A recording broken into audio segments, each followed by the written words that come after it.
게으른 소녀와 부지런한 소녀는 어느 마을의 작은 집에서 함께 살고 있었어.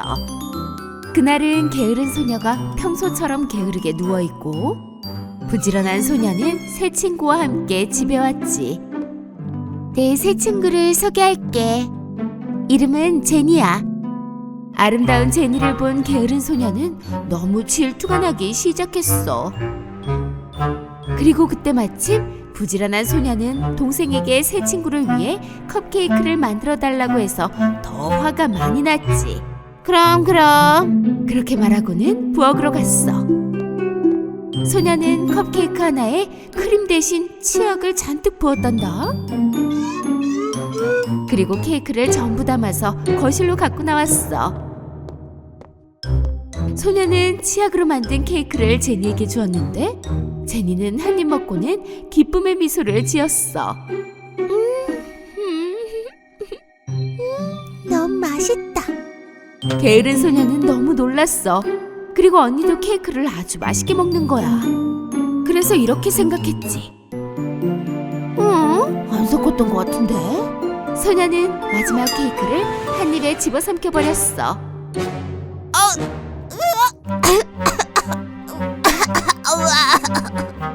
바로 치약을 넣은 그 케이크였던 거지. 케이크 섞인 것에 화가 나서 소리를 지르려던 찰나 부지런한 언니가 말했어. 우리 메이크업 파티하자 라며 제니를 데리고 방으로 들어갔어. 재밌게 노는 두 소녀를 본 게으른 소녀는 부엌으로 가서 밀가루를 한 주먹 잡았어. 그리고 언니들이 화장하고 노래하는 사이 제니의 파우더에 밀가루를 섞었지 뭐야. 제니가 밀가루로 만든 파우더를 바르려던 찰나 게으른 소녀는 갑자기 콩 소리를 내며 넘어져 버렸어. 그리곤 얼굴은 손에 든 밀가루로 범벅이 되었단다. 우주! 소녀들은 장난이라고 생각해서 재미있어하며 계속해서 웃었어. 게으른 소녀는 어떻게 해야 할지 몰랐어. 복수를 할 수 없게 되자 더더욱 질투가 나기 시작한 거야. 소녀는 갑자기 돌아보더니 이렇게 말했어. 이봐 제니, 우리 집에서 하룻밤 자고 가라. 우리 파자마 파티하자. 제니는 그러겠다고 했어. 밤이 되자 게으른 소녀는 몰래 벼룩이 된 병을 제니의 침대에 놨어. 게으른 소녀가 저지른 짓을 모르는 제니는 그대로 침대에 누웠지. 그러자 곧 침대가 벼룩으로 뒤덮여 버렸어. 이게 뭐야? 벼룩! 게으른 소녀와 언니는 제니에게 곧장 달려갔어. 제니가 말했지. 나 벼룩이 있는 것 같아. 여기서 나가야겠어. 그리고는 집을 나섰지. 네가 했구나. 너 어떻게 내 친구한테 그럴 수가 있니? 정말 나쁜 짓을 한 거야 너 지금. 부지런한 소녀는 새 친구를 뒤쫓아갔고 게으른 소녀는 집에 혼자 남아있었지. 소녀는 밤새 한숨도 잘 수가 없었어. 무서워 언니를 기다리다 나를 새고 말았지. 언니가 없으니까 너무 슬펐어. 자신의 질투심이 이렇게 외롭게 만들었다는 생각이 들기 시작했어. 그래서 그 다음날 두 소녀에게 사과를 하고 다시는 질투하지 않기로 했단다. 그날부터 제니와 함께 셋의 영원한 우정이 시작되었어. 옛날 옛적 어느 마을에 헨젤과 그레텔이라는 남매가 살았어요. 어머니는 그들이 아주 어린 아기였을 때 돌아가셨어요. 그래서 숲속 오두막에서 아버지와 함께 살았죠. 아버지는 통나무를 자르는 일을 하시며 생계를 꾸려나갔고 동시에 두 남매도 돌봐야 했어요. 몇 년이 지나고 아버지는 일과 두 남매 돌보는 일이 힘겨워지자 새엄마와 결혼을 하기로 결심했답니다. 그 새엄마의 집은 원래 부자였어요. 그래서 그녀는 가난한 남편과 깊은 숲속에 쓰러져가는 작은 오두막에서 살아야 한다는 사실이 싫었죠. 더욱이 그녀의 의붓 자식들도 전혀 마음에 들지 않았어요. 추운 어느 겨울밤, 헨젤과 그레텔이 잠자리에 들려고 하자 새엄마와 아버지의 대화가 들렸어요. 이 겨울을 어떻게 나죠? 이젠 음식도 많지 않아요. 당신이 만약 이대로 애들을 떼내지 않으면 우리 모두 다 굶어 죽을 거라고요. 아빠는 무척 반대했어요. 싸울 필요는 없어요. 난 마음을 정했으니까 내일 바로 숲속에 저 아이들을 버리고 옵시다. 이것을 들은 그레텔은 울기 시작했어요.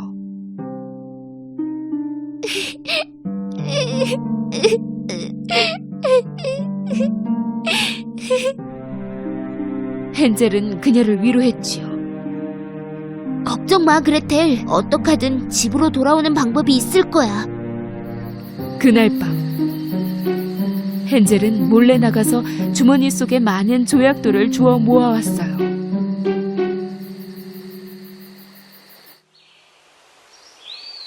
아침이 되자 식구들은 모두 숲을 따라 걷기 시작했어요. 아버지는 가족 소풍을 가는 것이라고 말씀하셨죠. 그들이 걷는 동안 누구도 눈치채지 못하게 헨젤은 조약돌을 떨어뜨리며 돌아오는 길을 표시해 두었어요. 그날 오후 아버지와 새엄마는 모닥불을 피우고서 헨젤과 그레텔에게 곧 돌아오겠다고 말하고는 숲속으로 사라져버렸어요. 물론 그들은 돌아오지 않았죠.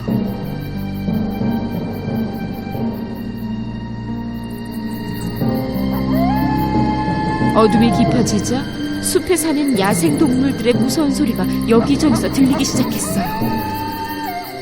늑대의 끔찍한 울음소리에 헨젤과 그레텔은 몸을 떨며 달이 뜨기 전까지 모닥불 곁을 떠나지 않았죠. 그들은 달빛 아래 빛나는 조약돌을 따라서 집을 향해 걷기 시작했어요. 오빠 진짜 똑똑하다. 잘했어. 아이들이 집에 도착하자 아버지는 무척 행복해했고 동시에 무척 놀라워했어요.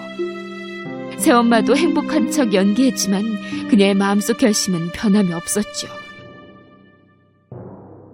오히려 그들이 돌아와서 화가 났답니다. 3일 후 새엄마는 그들을 다시 떼내려고 애썼어요. 이번에는 밤에 헨젤과 그레텔의 방의 문을 잠갔어요. 그렇게 헨젤이 조약돌을 다시는 모을 수 없겠죠. 하지만 헨젤은 무척 영리했어요. 이번에는 아침이 밝아오자 어젯밤에 주머니 속에 모아두었던 빵 부스러기를 숲속으로 가는 길에 떨어뜨리며 집으로 돌아올 수 있게 흔적을 남겨두었답니다. 저녁이 되자 아버지와 어머니는 핑계를 대고 가버려서 그들은 다시 숲속에 남겨지게 되었어요. 부모님이 돌아오시지 않는다는 걸 깨닫고는 헨젤과 그레텔은 어두워지기 전에 집으로 걸어가려고 했지요. 하지만 이번에는 그들이 남겨놓은 흔적을 찾을 수가 없었어요. 그 빵 부스러기를 새들이 모두 먹어버렸으니까요. 그레텔은 울기 시작했고 헨젤도 처음으로 희망을 잃는 것 같았어요. 이번에는 정말로 길을 잃고 만 거죠. 음식도 없이 무서움에 떨며 숲속에서 3일을 버텼어요. 셋째 날이 되자 그들은 눈처럼 하얀 새를 봤어요. 그 새는 아름다운 목소리로 지저귀었어요.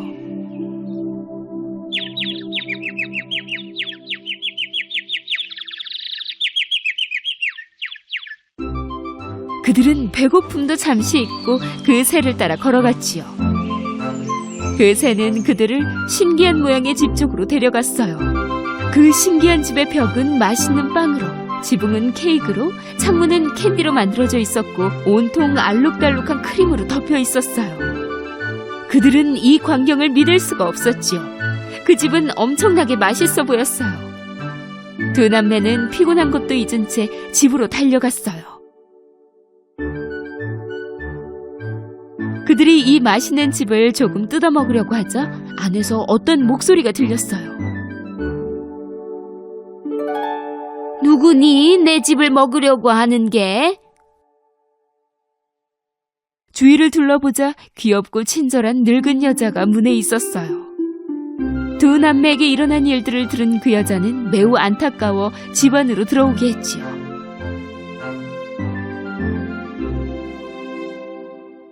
집의 내부는 바깥과는 너무나 다른 모습이었어요. 어둡고 무섭고 음침한 느낌이 들었지요. 하지만 너무 배고프고 피곤했던 그들은 크게 신경 쓰지 않았어요. 그 늙은 여자는 맛있는 온갖 음식과 디저트를 가져다 주었고 두 남매는 처음 먹는 그 음식들을 먹었지요. 그날 밤 그들은 지금껏 가장 부드러운 침대에서 잠을 잤어요. 아침이 되어 두 남매는 잠에서 깼지만 그 여자는 없었어요. 그들은 여기저기 둘러보았죠.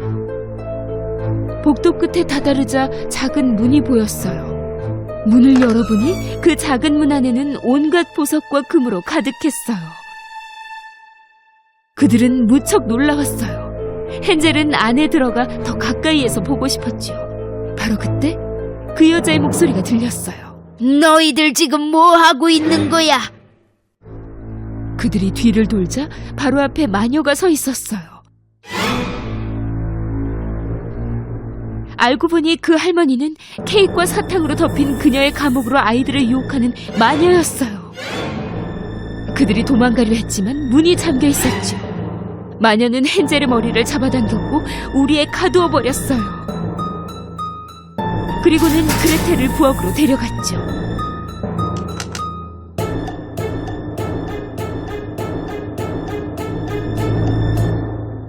네 오빠는 너무 말랐어. 네가 요리를 해서 오빠를 살찌우도록 해라. 토실토실해지면 맛있게 먹어줄 테니. 그리고 너는 절대 음식을 먹지 말아라. 음식은 모두 네 오빠만 먹이도록 해. 다른 방법이 없었던 그레텔은 그녀의 말대로 했어요. 하지만 다행히도 헨젤은 영리하고 현명했죠. 그는 그 마녀를 속이기로 했어요. 매일 밤 마녀가 잠들었을 때 그는 우리 안에 구멍을 팠어요.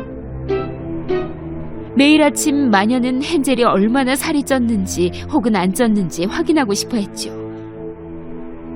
그러나 헨젤은 동생이 해준 어떤 음식도 먹지 않고 대신에 그 음식들을 그가 만든 구멍 속으로 집어넣었어요. 마녀는 그레텔에게 더 많이 요리하라고 시켰어요. 마녀는 참을 수 있을 때까지 며칠을 기다렸죠. 뚱뚱하건 말랐건 이젠 신경 안 써. 헨젤 파이가 먹고 싶으니까. 하며 그레텔에게 갔죠. 빵이 충분히 익었는지 오븐을 한번 보려무나. 공포에 떨던 그레텔 역시 오빠만큼 현명한 소녀였죠. 마녀가 자신을 오븐 안에 넣을 것이라는 걸 알아챘으니까요. 저는 머리를 집어넣어서 빵을 볼 수 없어요. 그레텔은 징징거렸어요. 마녀는 그레텔을 밀치고 자신의 머리를 집어넣어 안을 들여다보았죠. 그레텔은 온 힘을 모아 오븐 속으로 마녀를 밀어넣고는 문을 닫았어요.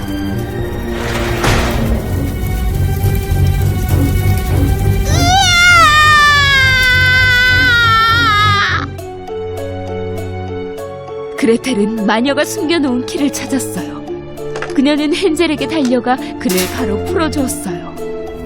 오븐의 화염이 온 집을 덮기 시작했어요. 헨젤과 그레텔은 불타는 집에서 빠져나와 숲속으로 도망쳤죠. 하지만 그들은 갈 곳이 없었어요. 잠시 후 그들은 강을 건넜어요. 한 거대한 백조가 그들을 한 명씩 강을 건너게 해주었죠. 주변을 둘러본 두 남매는 갑자기 이곳이 어딘지 알아차렸어요. 그들은 최대한 빨리 집을 향해 달려갔지요. 돌아온 아이들을 본 아버지는 무척 기뻤어요. 기쁨의 눈물을 흘리며 아버지는 새엄마가 그들을 숲속에 남겨두고 얼마 후 그녀의 집으로 돌아갔다고 설명해 주었어요. 그리고 자신이 아무리 찾아봐도 헨젤과 그레텔을 도저히 찾을 수가 없었다며 자신이 한 일을 후회하고 잘못했다고 사과했어요. 두 남매는 아빠를 무척 사랑했기 때문에 아빠의 잘못을 용서해 주었지요. 또 아빠를 위한 깜짝 선물도 기다리고 있었어요. 헨젤과 그레텔은 주머니 속에서 마녀의 집에서 갖고 온 금과 다이아몬드를 꺼내었어요. 아버지는 그것을 보고도 믿을 수가 없었지요.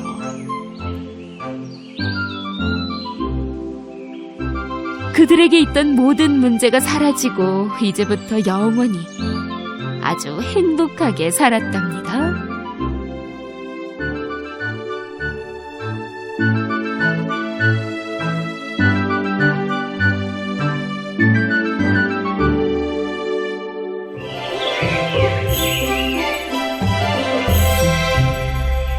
옛날 어느 먼 곳에 단짝 친구 둘이 있었어요.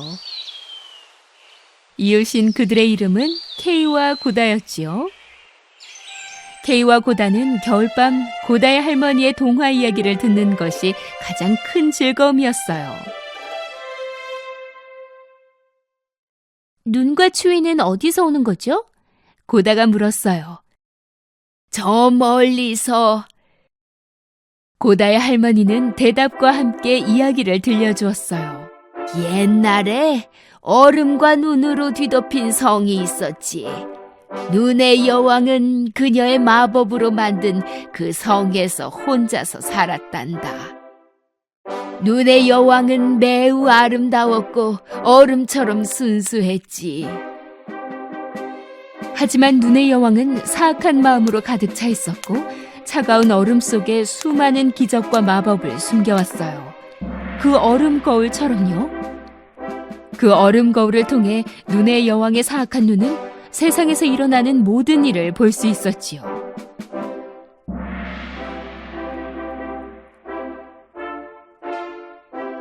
그때 고다는 눈의 여왕이 창문 뒤에서 그들을 보고 있는 것을 발견했어요. 케이, 할머니, 눈의 여왕이에요. 창문에서 우리를 보고 있어요. 에이, 추위에 떠는 고양이를 봤겠지. 할머니, 그 눈의 여왕이 진짜로 올 수 있어요? 오라 그래. 내가 굴뚝으로 던져버리면 되니까. 아마 금세 녹아서 물이 돼버릴걸? 거울을 보던 눈의 여왕은 케이가 하는 말을 들었어요. 내가 날 굴뚝으로 던져버려 물로 만들어버리겠다고? 얼음 가시야, 내 파워를 받아라. 이 소년을 찾아내 그의 눈과 마음을 가져와. 그의 눈은 악으로 가득 차게 하고 그의 마음속에서 사랑을 뺏어버리거라. 눈의 여왕은 얼음 가시에게 명령했어요. 갑자기 고다의 집 앞에 눈보라가 치기 시작했어요. 그 얼음 가시들은 빠르게 고다의 집으로 향했고 무슨 일일까 궁금했던 케이는 호기심에 창문을 열어봤어요. 고다가 외쳤어요. 케이, 안 돼! 하지만 너무 늦었어요. 아, 내 눈. 뭔가 내 눈을 찔렀어. 내 심장 어떻게 된 거야? 바로 그때 눈의 여왕의 저주에 걸리고 말았어요. 그의 눈과 심장이 쏘이자 케이는 갑자기 다른 사람으로 변하고 말았어요. 고다가 케이에게 무슨 일이냐고 하자 케이는 그녀에게 소리쳤어요. 아무것도 아니야. 혼자 있게 내버려둬. 뭔가 이상했어요. 케이는 절대 이렇게 무례한 아이가 아니었지요. 그녀는 그가 왜 갑자기 변했는지 이해할 수 없었어요. 케이의 무례함은 다음날 아침에도 계속됐지요. 케이가 썰매를 타려고 정원으로 나왔을 때 고다는 그에게 어디 가냐고 물었지만 그는 고다에게 다시 신경질을 냈어요. 케이는 썰매에 올라타더니 가버렸어요.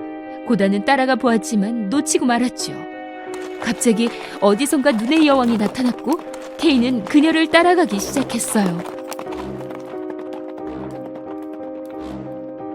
고다는 너무 놀라 할 말을 잃었고 그들이 사라질 때까지 어떤 것도 할 수가 없었어요.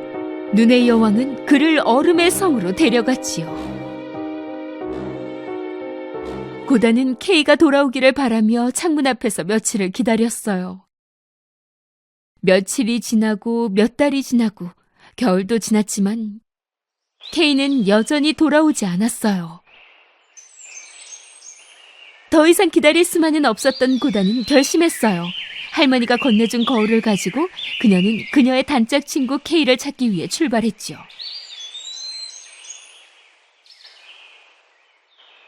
용감한 소녀는 지나는 길에서 만나는 사람들마다 혹시 케이를 본 적 있는지 물어봤어요.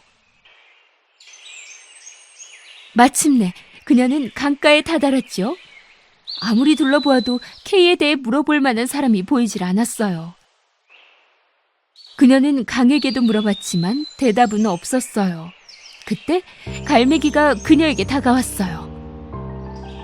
그 강은 너에게 분명히 대답을 해줄 거야. 하지만 먼저 너는 강에게 선물을 줘야 한단다.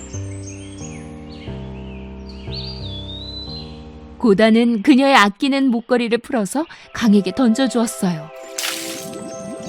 그러자 갑자기 기적이 일어났어요. 그녀 앞에 어디선가 작은 보트가 나타났지요. 고다는 그 강이 그녀의 선물이 마음에 들어서 부탁을 들어준 거라고 생각했어요. 그녀가 보트로 점프하자마자 그 보트는 스스로 움직이기 시작했어요. 그때 갑자기 까마귀 한 마리가 그녀의 머리 위로 날아왔어요. 뭔가 말하고 싶어 하는 것 같았지요. 그래서 고다는 그 까마귀를 따라가기 시작했어요. 잠시 까마귀를 따라간 고다는 얼음바다에 도착했어요. 얼음바다 한가운데에는 얼마 전 도착한 해적선이 있었고 까마귀는 그 해적선에서 멈췄어요. 고다는 그녀의 보트로 그 해적선에 다다랐지요. 그래, 이게 그 여왕의 성으로 가는 배니? 이 해적선이?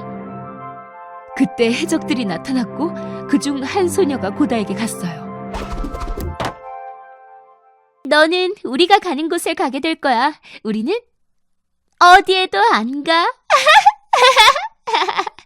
그 무렵 눈의 여왕은 케이의 지난 기억을 모두 잊게 만들려고 했어요.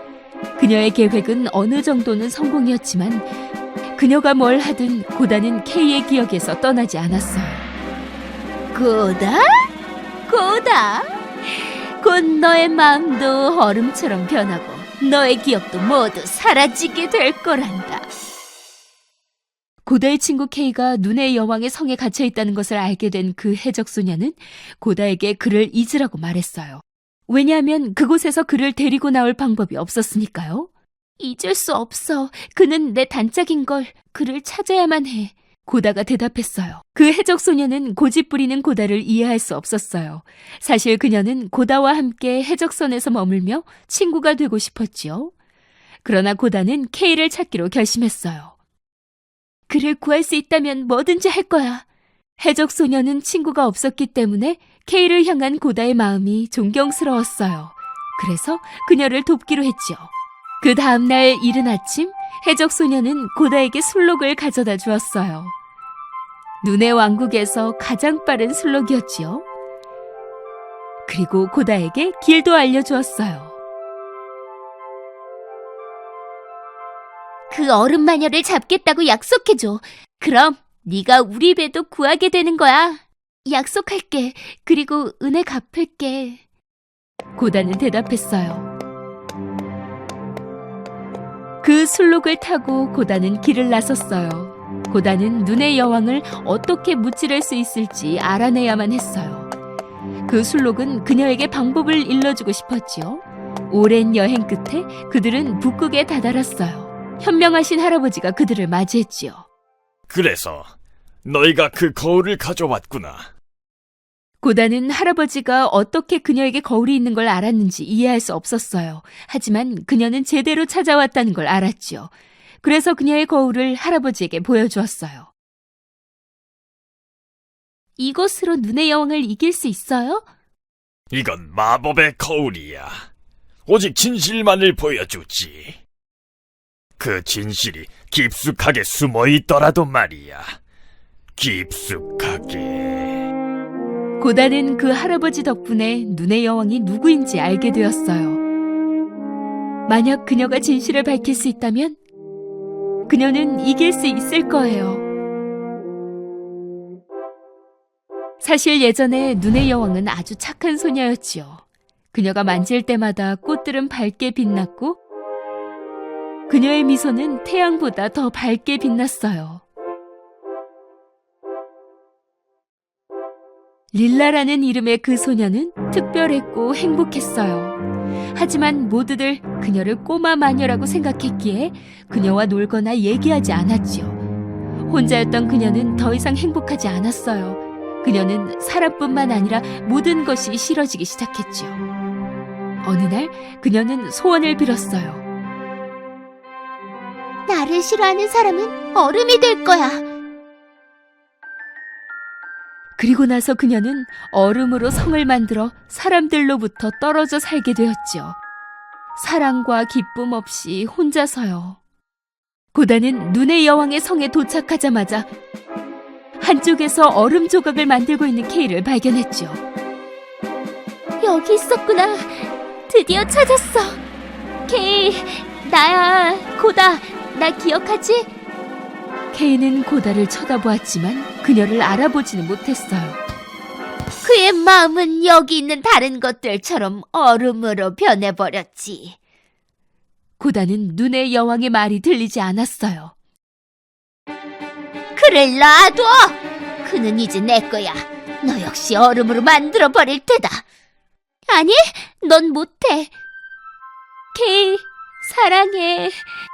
케이는 천천히 기억하기 시작했어요. 고다. 네가 기억났어. 격분한 눈의 여왕은 그녀의 지팡이를 재빨리 흔들어 얼음의 저주를 걸려고 했죠. 그러나 그때 고다는 거울을 꺼내 그 저주를 비추었어요. 거울에 부딪힌 그 저주는 사라져버렸죠. 그리고 뭔가가 나타났어요. 눈의 여왕이 고다의 거울 속에서 본 것은 그녀를 비추는 모습이 아니었어요. 그것은 한 어린 소녀의 얼굴이었지요. 바로 릴라였어요. 갑자기 눈의 여왕은 그 작은 소녀가 되어 작고 사랑스러운 모습으로 돌아왔어요. 진심으로 고마워요. 이제 내가 누군지 알겠어요. 다시 자유로워졌어요. 안녕. 케이와 고다는 서로를 마주보며 미소를 지었지요. 이제부터 그들은 다시는 떨어지지 않고 함께 자랄 거예요. 그들이 앞마당에 심었던 바로 그 장미들처럼요.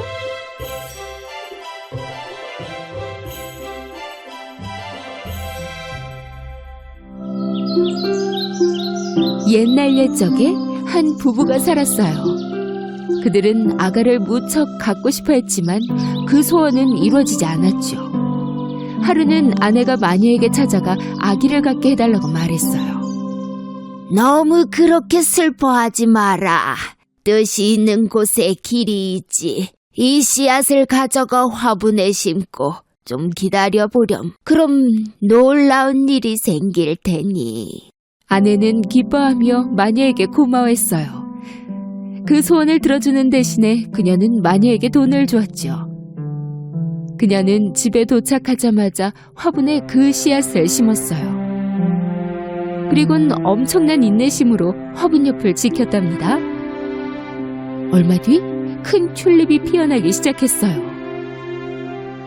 그 순간 아내는 무척 아름답구나 이렇게 생각하고는 펼쳐진 잎에 다가가 입맞춤을 하였어요. 그러자 꽃잎들이 모두 펼쳐지기 시작했어요.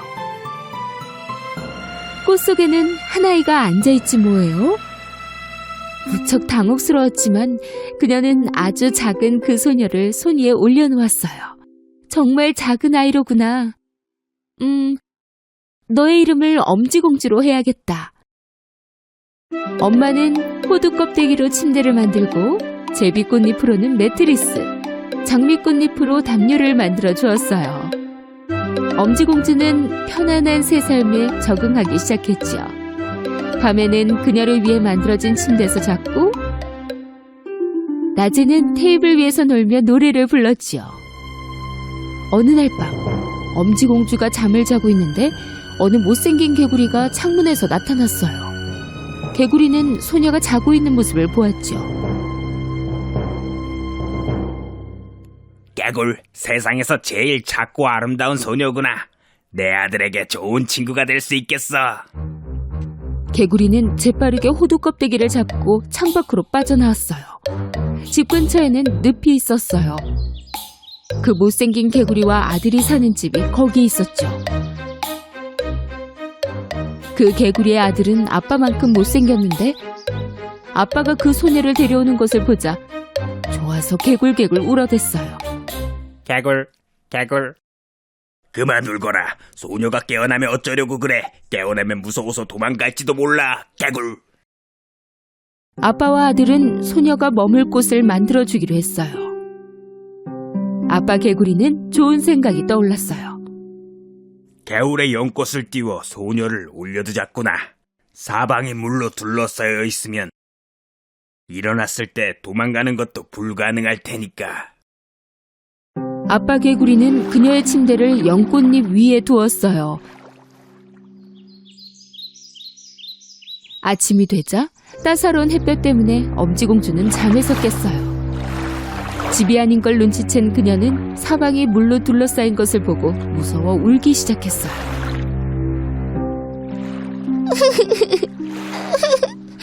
여기가 어디지? 아빠 개구리와 아들 개구리는 엄지공주에게 갔어요. 여기 네 새 친구가 있어. 내가 너를 위해 멋진 집을 새로 준비했단다. 늪의 아주 깊은 물 속에 있지. 아빠와 아들은 호두 껍질로 만든 엄지공주의 침대를 들어 떠나보내고 나뭇잎 위에 그녀만 남겼어요. 그 순간 빨간 물고기들이 따라 수영하며 못생긴 개구리가 하는 말을 들었어요. 그들은 못생긴 개구리가 그렇게 아름다운 엄지공주에게 하는 행동을 참을 수가 없었어요. 걱정 말아라, 작은 소녀여. 우리가 구해줄 테니. 그들은 모두 함께 그녀가 앉아있는 연꽃잎의 줄기를 씹어서 끊어버렸어요. 이제 연꽃잎은 흘러가 물이 흐르는 바다 쪽으로 빠져나올 수 있었지요. 그녀를 위해 초록색 잎을 위한 길이 열렸고 모든 새들이 감탄했어요. 저렇게 아름답고 작은 소녀가 있다니. 그녀가 큰 왕풍뎅이를 지나치는데 그가 재빠르게 그녀를 구조해서 나무 위에 착지시켰어요. 나무 위에 있는 엄지공주는 너무 무서웠어요. 너는 무슨 벌레니? 그리고 나를 왜 데리고 온 거야?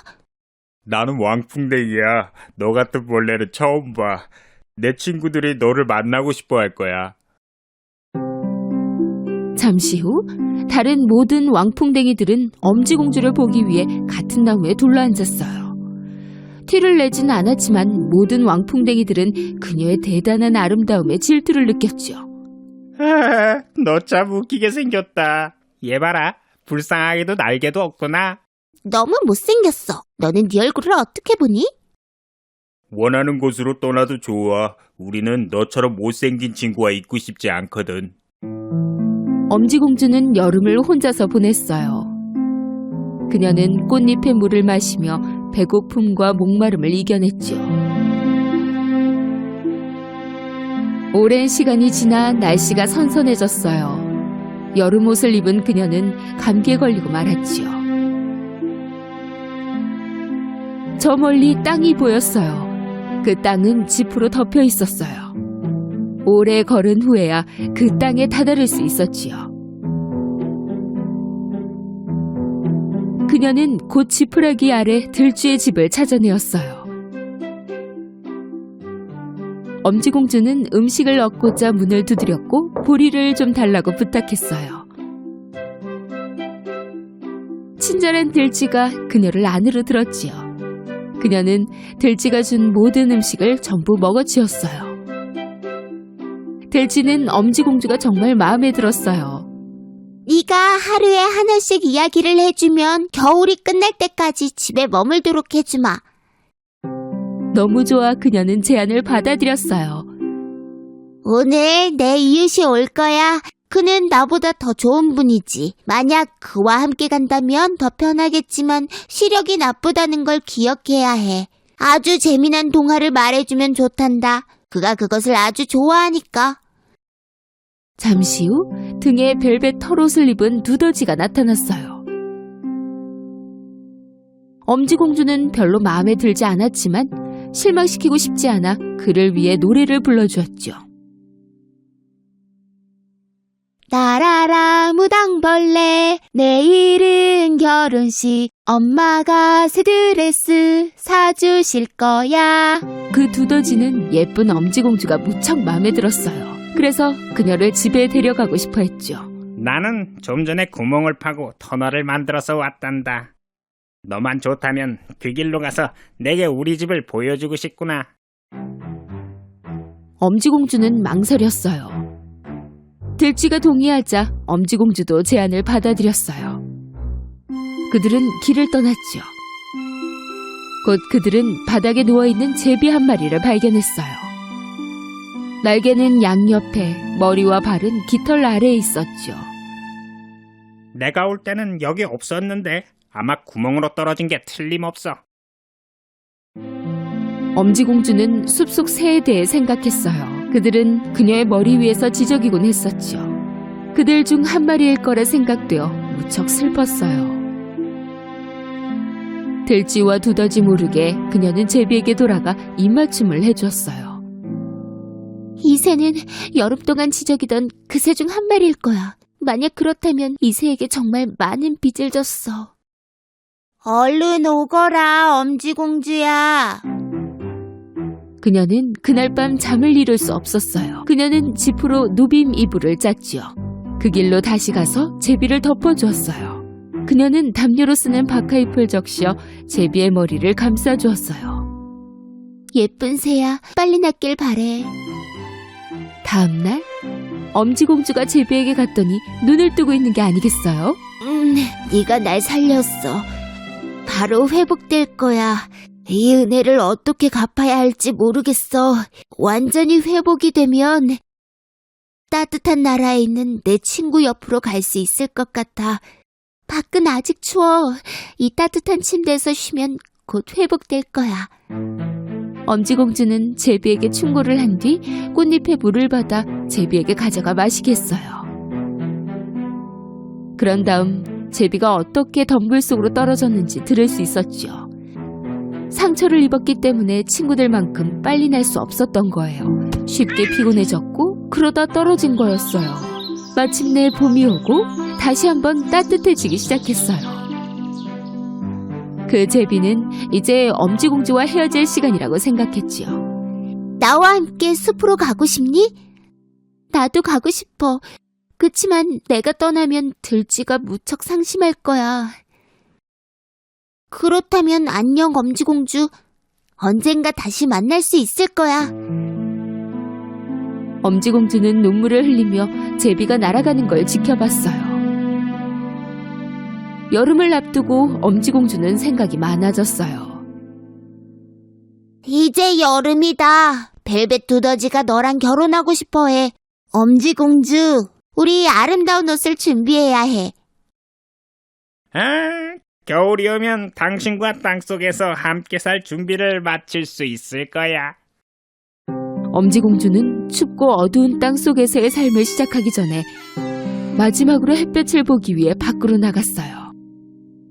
다시 들어가려 할 때 머리맡에서 새가 쥐저귀는 소리를 들었어요. 그녀가 고개를 들자 가장 사랑하는 제비가 머리 위에 있지 뭐예요? 엄지공주는 제비에게 곧 두더지와 결혼하여 햇볕이 없는 땅속으로 들어가 살게 됐다고 말하였어요. 곧 겨울이야. 우리는 더 따뜻한 나라로 갈 준비를 마쳤어. 우리랑 가자. 은혜 갖고 싶어.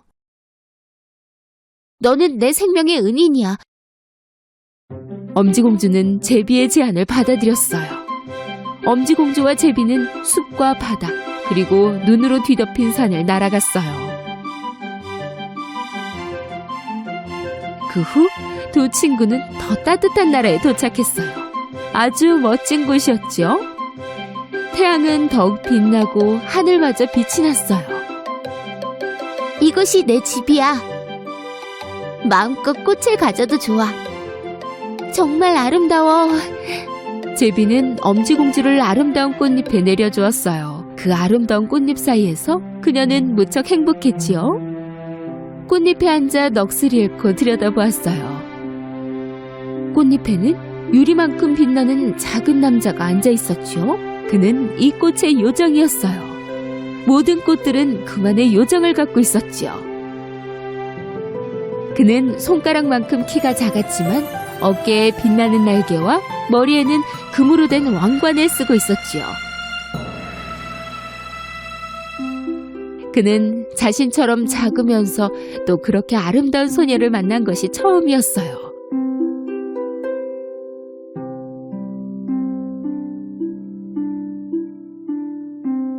네 이름은 뭐니, 소녀야? 내 이름은 엄지공주야. 그 요정은 그의 왕관을 벗어 엄지공주의 머리에 씌워주었어요. 나와 결혼해준다면 너는 모든 꽃들의 왕비가 될 거야. 아주 행복하게 해줄게. 그렇게 어려운 시간을 헤쳐온 엄지공주는 이 아름다운 곳에서 너무 멋진 요정의 프로포즈를 받고 정말 행복했어요. 요정은 엄지공주의 손을 잡았어요. 그러자 엄지공주의 어깨에 두 날개가 생겼어요.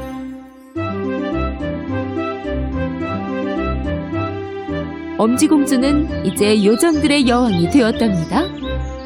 그들은 그렇게 오랫동안 행복하게 살았어요. 거위 치는 소녀.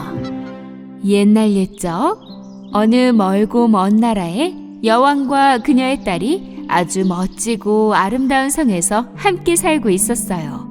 공주에게는 너무너무 사랑하는 요정이 있었어요. 그 요정은 항상 공주를 보호했죠. 어느 날 공주가 결혼할 나이가 되자 그녀는 다른 왕국의 왕자를 만나야겠다고 결심했어요. 여왕은 그녀의 딸에게 보석 상자를 하나 가져가도록 했어요. 내 사랑하는 딸아, 만약 누군가 네가 공주라는 걸 알게 된다면 너에게 나쁜 일이 생길지도 몰라. 그러니 군인보다도 내 하녀와 함께 동행하는 게 좋을 것 같구나. 알겠지? 착한 요정도 공주를 위한 선물을 준비했어요.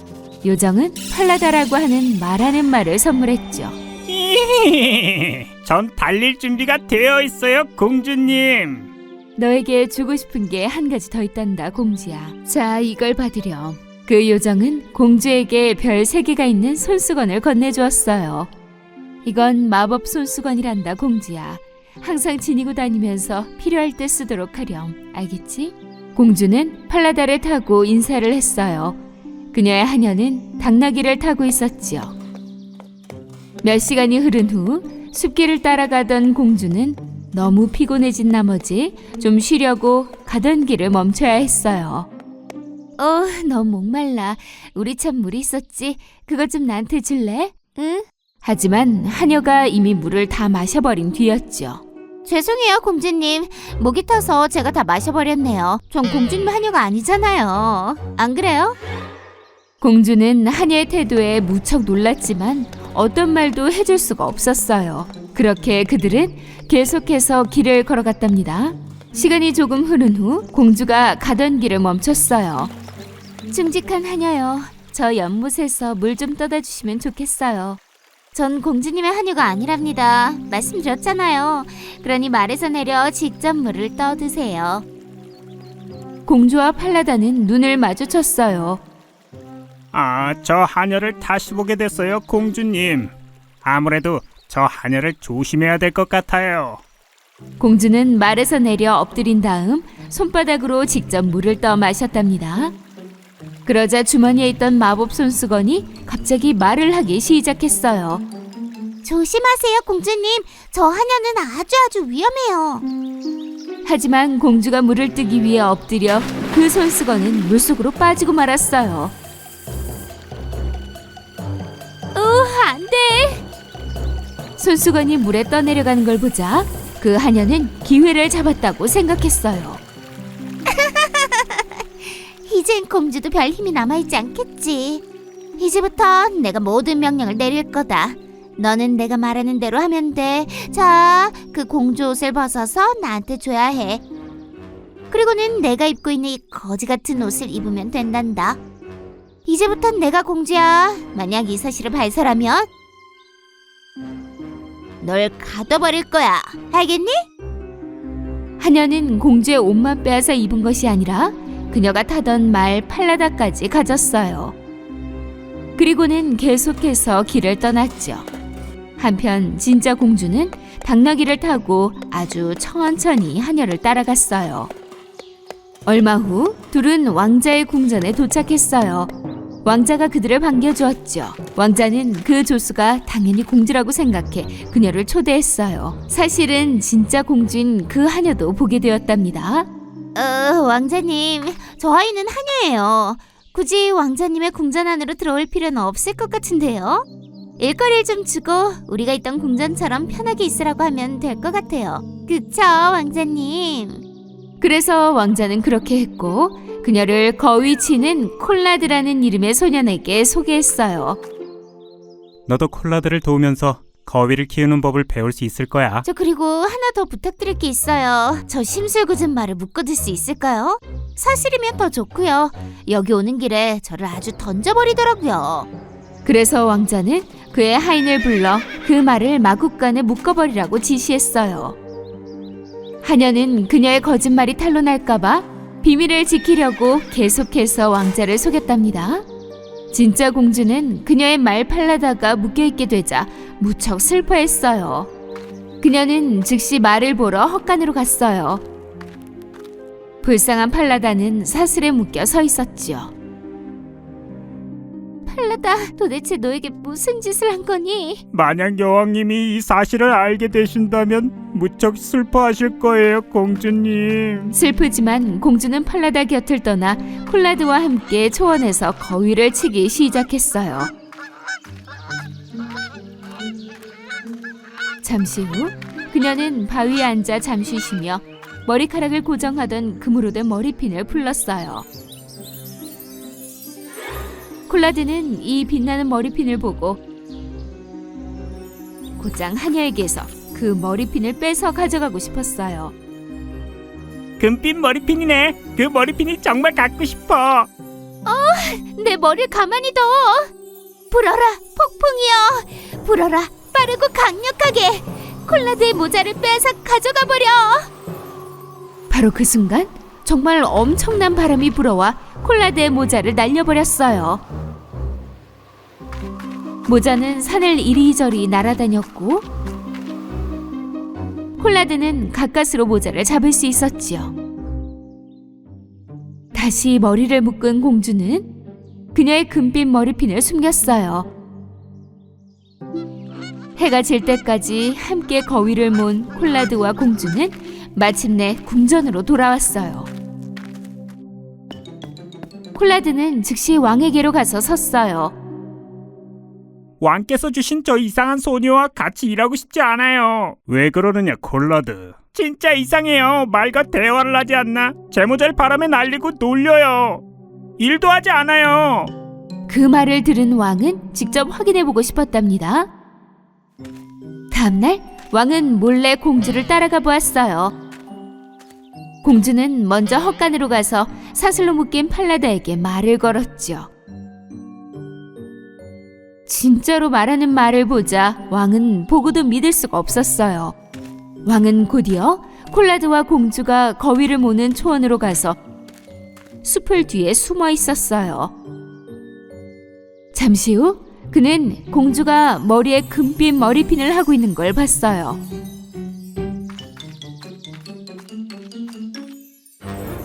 불어라, 폭풍이여. 불어라, 빠르고 강력하게. 콜라드의 모자를 빼앗아 가져가 버려. 공주의 말이 끝나기가 무섭게 정말 무시무시한 바람이 불어와 모자를 날려보내지 뭐예요? 콜라드는 모자를 따라 산으로 올라갔답니다. 그 사이 공주는 금빛 머리핀을 다시 머리카락 속에 숨겼어요. 이 소녀의 모습을 보고 무척 놀란 왕은 그들 몰래 즉시 궁전으로 되돌아왔어요. 밤이 되자 왕은 공주를 불러들였어요. 그는 그녀가 대화한 팔라다라는 말에 대해서 그리고 금빛 머리핀과 거센 바람에 대해서 물어봤답니다. 그러자 그 공주는 슬프게 울기 시작했어요. 저는 말할 수 없어요, 폐하. 만약 제가 말하면 감옥에 가고 말 거예요. 두려워하지 말고 진실을 말하거라, 소녀여. 어서. 공주는 왕에게 그동안 있었던 모든 일을 하나하나 처음부터 말하기 시작했어요. 그럼 네가 진짜 공주였구나. 걱정 말거라. 아무 일도 없을 거란다. 어서 원래 네 모습으로 돌아갈 준비를 하렴. 왕은 즉시 자신의 아들인 왕자를 불러들여 이 모든 것을 그대로 전달했어요. 그날 밤 가짜 공주에게는 어떤 말도 하지 않고 궁전에서 성대한 파티를 열게 되었어요. 진짜 공주는 왕자의 오른편에 앉아 있었고 가짜 공주는 반대쪽에 앉아 있었지요. 진짜 공주의 아름다움은 눈이 부실 정도였어요. 그러나 가짜 공주는 그녀를 알아보지 못했죠. 저 여자는 누구지? 파티에서 뭘 하고 있는 거야? 저 아름답게 빛나는 보석이 달린 드레스는 어디서 난 거지? 귀족들이여. 할 얘기가 있습니다. 잘 들어주세요. 왕은 마치 다른 사람의 이야기인 양 공주에게 있었던 일들을 얘기하기 시작했어요. 마지막엔 사람을 속이는 자에게 어떻게 벌을 내리는 게 좋을지를 모든 이에게 질문했답니다. 그 거짓말쟁이한테는 가장 무서운 벌을 내리셔야 합니다, 폐하. 그녀의 발은 사슬로 묶고 영원히 감옥에서 살게 말이에요. 정말요? 하지만 이 이야기의 거짓말쟁이는 바로 너야. 넌 네 스스로 벌을 내렸구나. 군인들, 이 거짓말쟁이를 이 궁전에서 끌어내어라. 당장! 그녀는 하녀, 아니 진짜 공주의 삶을 거짓말로 무너뜨린 벌을 받게 되었답니다. 그리고 그날 밤 왕자는 진짜 공주에게 프로포즈했어요.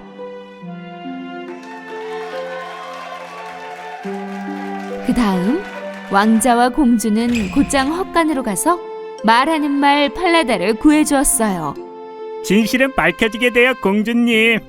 여왕님이 이걸 보셨다면 행복해서 우셨을 거예요. 왕자와 공주는 마침내 행복을 찾은 그곳에서 새 인생을 시작하게 되었답니다. 공주의 착한 요정이 언제나 그들을 지켜주었고 영원히 악으로부터 구해주었어요.